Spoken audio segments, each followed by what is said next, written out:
I am the light of the world, says the Lord. Whoever follows me will have the light of life.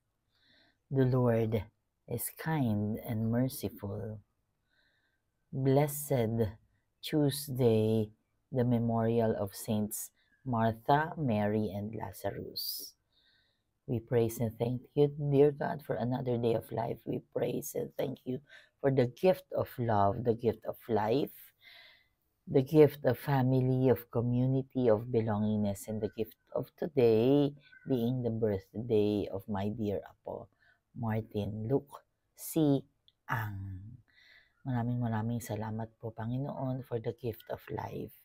Salamat po sa pagmamahal at sa provisions na iyong pinagkakaloob sa lahat sa amin. In today's memorial of Saints Martha, Mary, and Lazarus, we are being reminded of family, sila being magkakapatid, at yung pagkakaibigan ni Jesus sa kanilang pamilya. Allow me to read a portion, to read the Gospel according to Saint Luke. Jesus entered the village where a woman whose name was Martha welcomed him.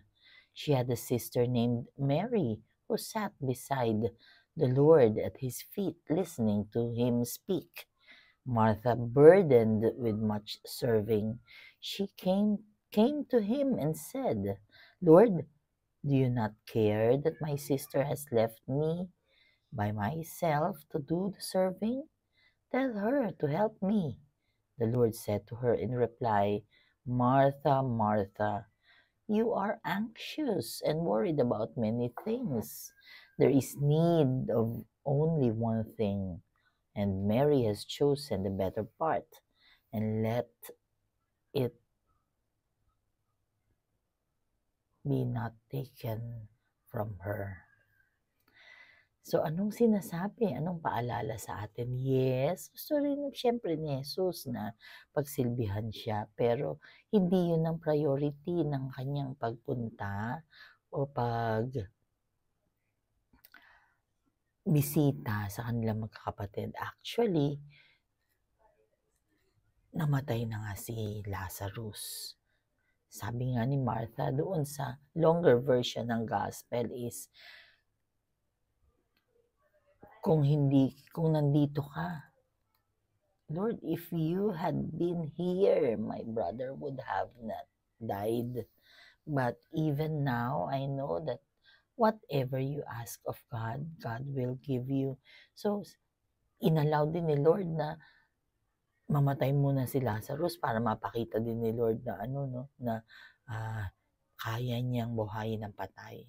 I think as reflecting in this gospel reading, una, pinakita doon yung pagsasamahan, pagmamahalan, magkakapatid.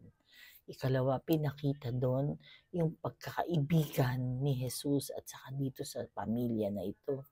Ikatlo is yung imagine, merong ganitong samahan, yung pagkakaibigan na si Jesus, taong totoo siya.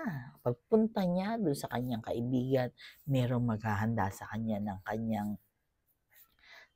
pagkain, merong magpe-prepare, meron ding makikipag-usap, nandun si Mary. So, kompleto si Ricardo's doon. Anong pinapaalala sa atin na hindi lang tayo kailangang mag-prepare ng food.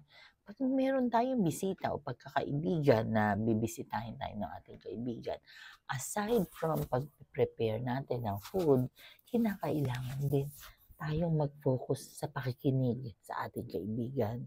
So, napakaganda ng mensahe ng ating ebanghelyo dito sa sineselebrate nating memorial o sa nire-remember natin memorial ng tatlong magkakapatid na ito.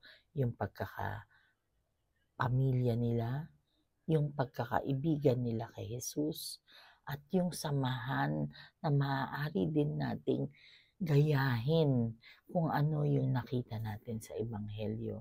Gayahin natin na merong iestima sa bisita, gayahin natin na ang pagmamahalan natin magkapamilya ay ganun na lamang. Ipaglalaban talaga natin na sana kung nandito ka, hindi sana namatay ang kapatid ko. At bilang kaibigan sa ibang pamilya, nawa tayo din ay maging bahagi na kung saan yung pwede nating extend the help dun sa ating mga kaibigan.